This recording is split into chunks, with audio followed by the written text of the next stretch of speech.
भक्ति, ज्ञान और ध्यान,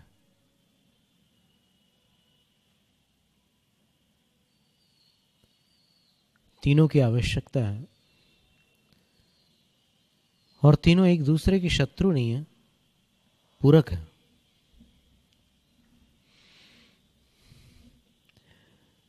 अभी जो बात निकली थी कि जो साधना के हिसाब से चक्रों की बात निकलती है, उन चक्रों में सबसे पहला, जिसको अंग्रेजी में रूट चक्र बोलते हैं, और जिससे जुड़ा हुआ वर्ण लाल है, जिससे जुड़ा हुआ वार मंगलवार है, और जिससे जुड़ी हुई तारीखें 9, 18 और 27 है। और उन दिनों यदि 9 बजे लाल वस्त्र धारण करके अथवा लाल वर्ण वाले परिवेश में, लाल पर्दे लगे हो अथवा लाल दीवारें हों, लाल आसन हो, उस पर बैठकर यदि ध्यान किया जाए, शांत बैठा जाए। ध्यान करने का मतलब ऐसा लगता है कि क्या करना, वो दिमाग में वो भार मत लेना, सहज बैठ जाना। और सबसे सरल तरीका बोलते हैं कि ऐसे पालथी लगा कर बैठ गए और फिर दोनों हथेलियों को घुटनों पर रख दिए ऊपर की तरफ करके बैठ गए, शांत बैठ गए, कुछ नहीं। श्वासें आ रही है, जा रही है, कुछ करना नहीं है। जो हो रहा है होने देना है।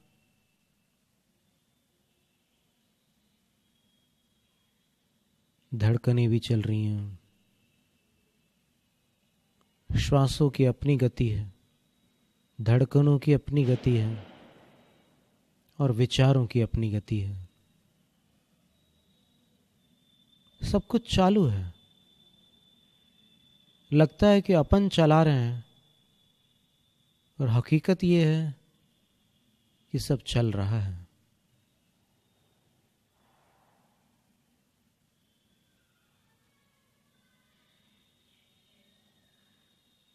और उस समय वो श्याम कल्याण चलता रहे। हो सकता है उस दिन अथवा कुछ और दिन के अभ्यास में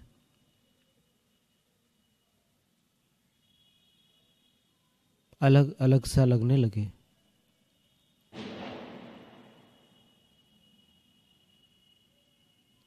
ये अलग अलग सा लगना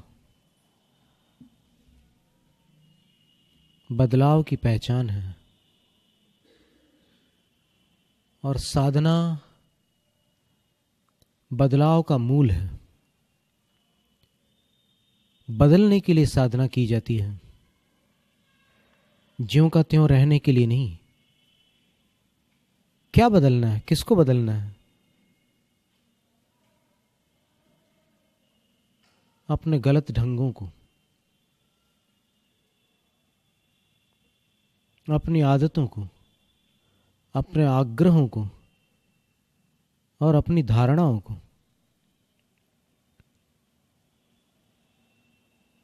धारणा आग्रह बन जाती है, आग्रह विश्वास बन जाता है, और विश्वास जीवन को ऊपर या नीचे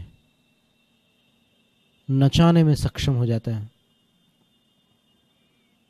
रात को अगर किसी ने रस्सी को सांप समझ लिया,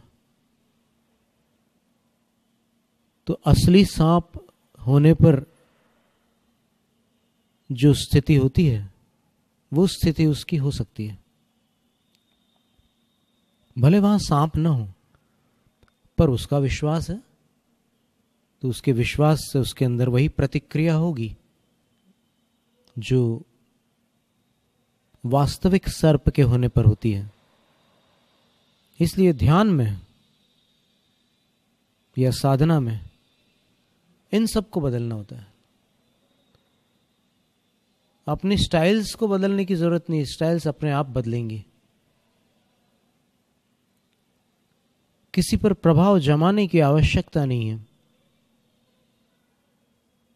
आर्यिका दुर्लभमती माता जी ने बड़ी सुंदर बात कही थी, प्रभावित होना और प्रभावित करना दोनों जाल है। ऐसा लगा कि सच है वो बात, क्योंकि आप दूसरों से बंधे हैं। जो दूसरों को बांधने की कोशिश करता है वो पहले उनसे बंध जाता है। तो बिल्कुल शांत रहना है। वैसे तो इसका विवेचन और भी है, लेकिन इतना ठीक है, शांत रह करके ये अभ्यास करना है। और इसके बाद एक स्पिरिचुअल टीचर है, डॉरिन वर्च्यू उसका नाम है। उसका कहना है कि इस मूलाधार यानी रूट चक्र में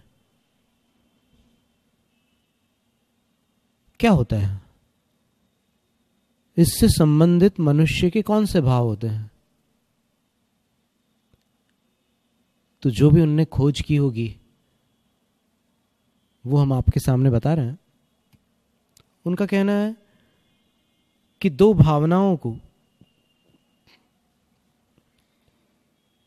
वहां से, रूट चक्र से, मूलाधार से जोड़ा गया है। एक तो है मनी यानी धन, और दूसरा फिजिकल सिक्योरिटी, शारीरिक सुरक्षा। यदि मूलाधार सशक्त हो, उसका पूर्ण शुद्धिकरण हो जाए, तो फिर जीवन में ये दो चीजें सुलझती है। और उसके लिए उन्होंने कहा है कि आप अपने अंतः प्रकाश का स्मरण कीजिए, शांत बैठ करके। आप देखिए, आपके शरीर के बिल्कुल मध्य में एक श्वेत बिंदु है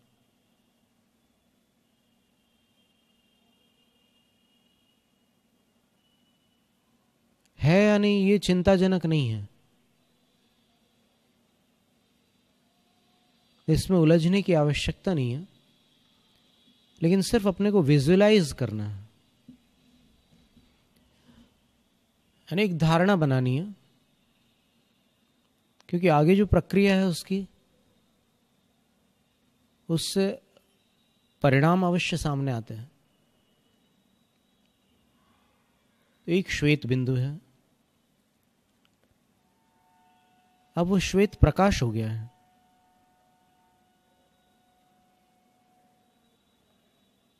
अब वो पायलट लाइट जैसा ब्राइट हो गया है,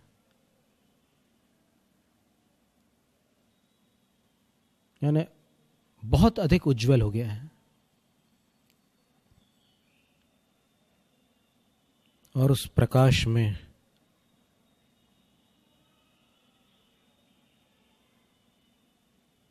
शरीर के एक एक अणु परमाणु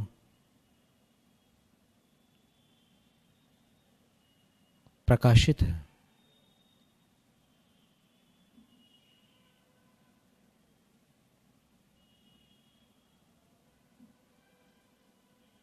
और अब इसके बाद सबसे नीचे जो मूलाधार चक्र है,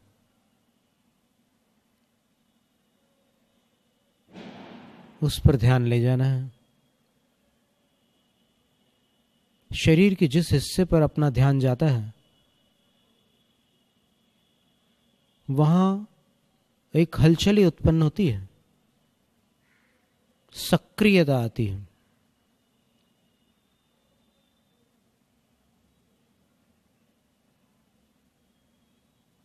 मूलाधार की आकृति क्या है, इन चक्रों के आकार प्रकार कैसे हैं? तो कुछ योगियों का अभिमत है कि एक एक चक्र अपनी एक मुट्ठी के बराबर है। जैसे अपना जो हार्ट होता है, दिल, वो मुट्ठी के बराबर होता है। साहित्य की भाषा में कहना कि अरे बड़ा दिल रखो यार, वो बड़ा दिल अलग चीज़ है।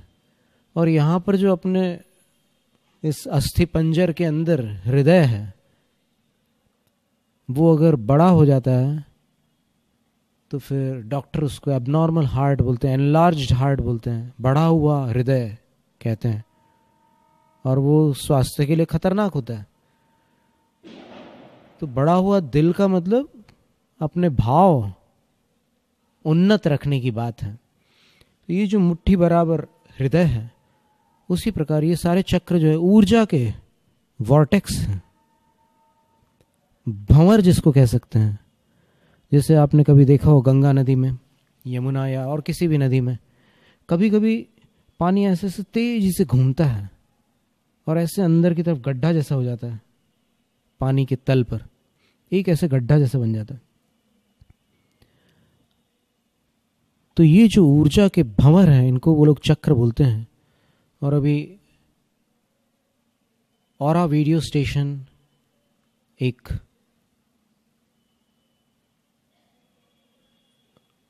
प्रोग्राम है जो वहाँ पश्चिमी देश वालों ने डेवलप किया है, विकसित किया है।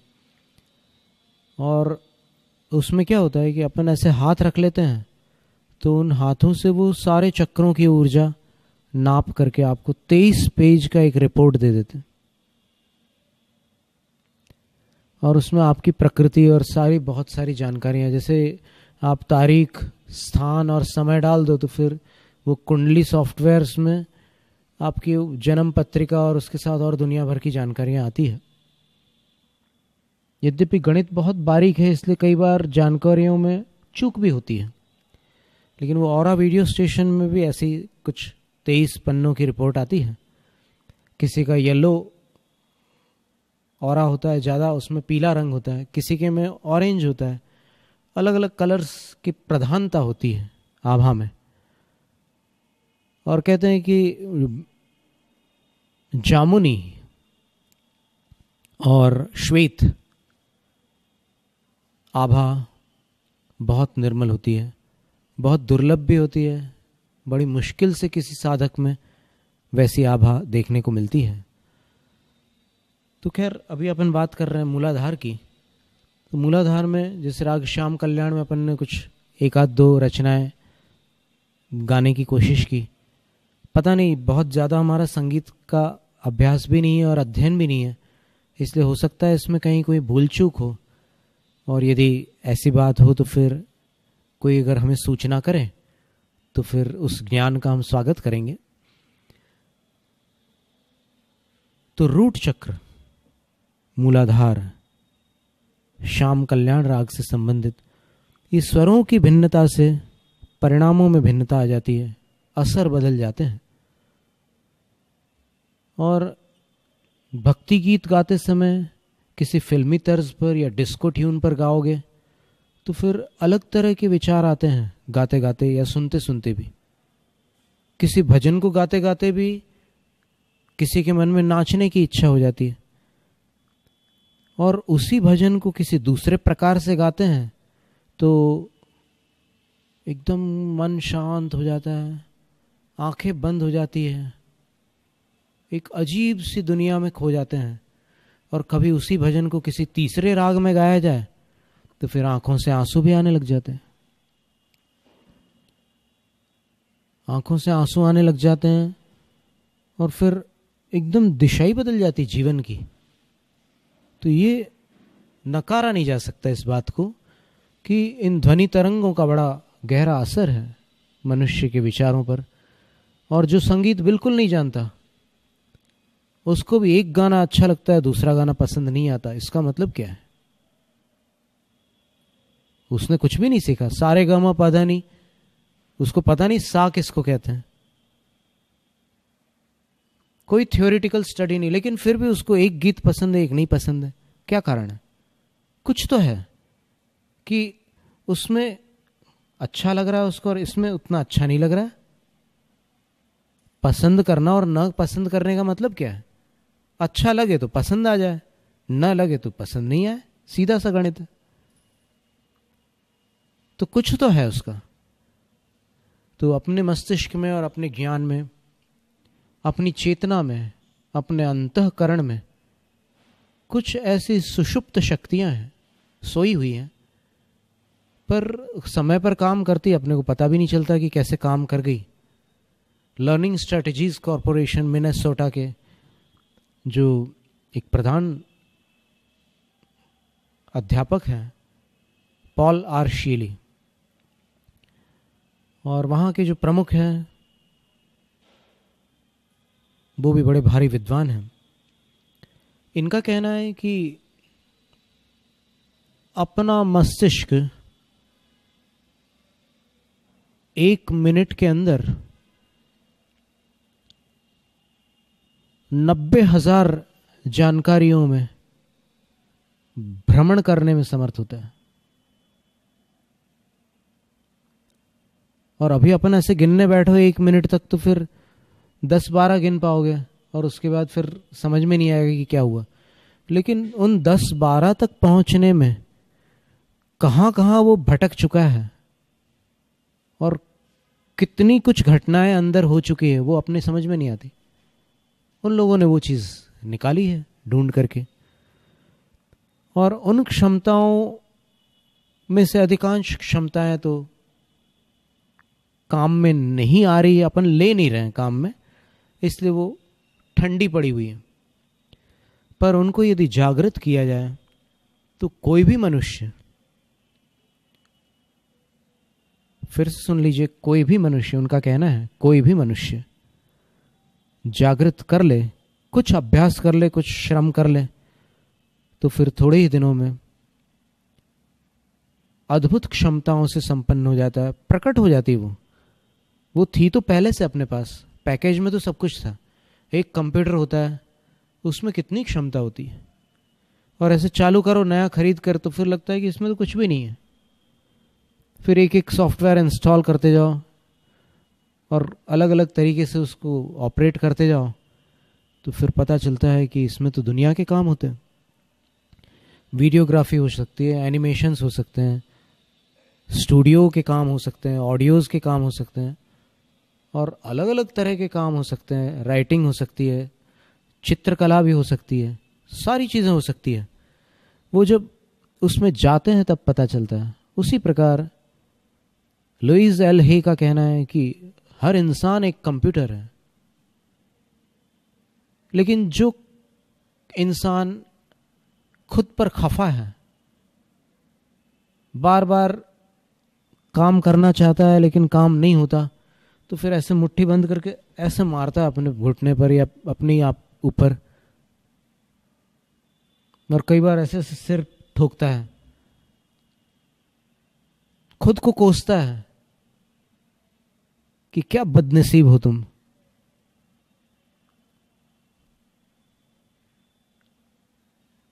कोसने से कंप्यूटर काम नहीं करता, उसके ऑपरेटिंग सिस्टम को समझने से काम करता है।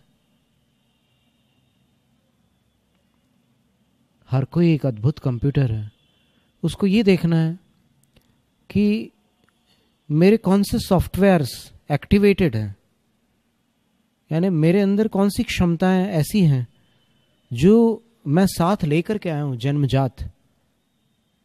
मेरे टैलेंट्स क्या है, मेरी प्रतिभाएं क्या हैं। अपनी प्रतिभाओं को पहचान कर उनको विकसित करके जो अपने सपने होते हैं बचपन के, उस दिशा में अपन चले जाएं। बचपन में राजनीति नहीं होती दिमाग में, बचपन में कपट नहीं होता, बचपन में टेढ़े रास्तों से चलने का विचार भी नहीं उठता। सीधे सीधे कोई अच्छी चीज दिखी और फिर भावना होती है कि वहां तक मुझे भी पहुंचना है, और बहुत से लोग पहुंच जाते हैं। बहुत से लोग वातावरण के दबाव के कारण या पारिवारिक स्थितियों के कारण या मित्रों की संगति के कारण राह भटक जाते हैं और कहीं और पहुंच जाते हैं, तो उनका जीवन आनंदपूर्ण नहीं होता। अगर आपका जीवन आनंदपूर्ण है, अब आनंद के क्या मापदंड है सबके अलग अलग हो सकते हैं, लेकिन एक सीधी सी बात यह है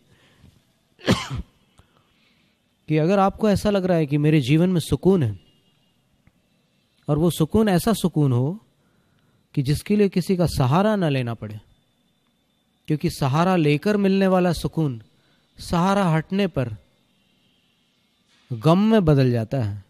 वो सच्चा सुकून नहीं होता जो दूसरों के भरोसे चलता है।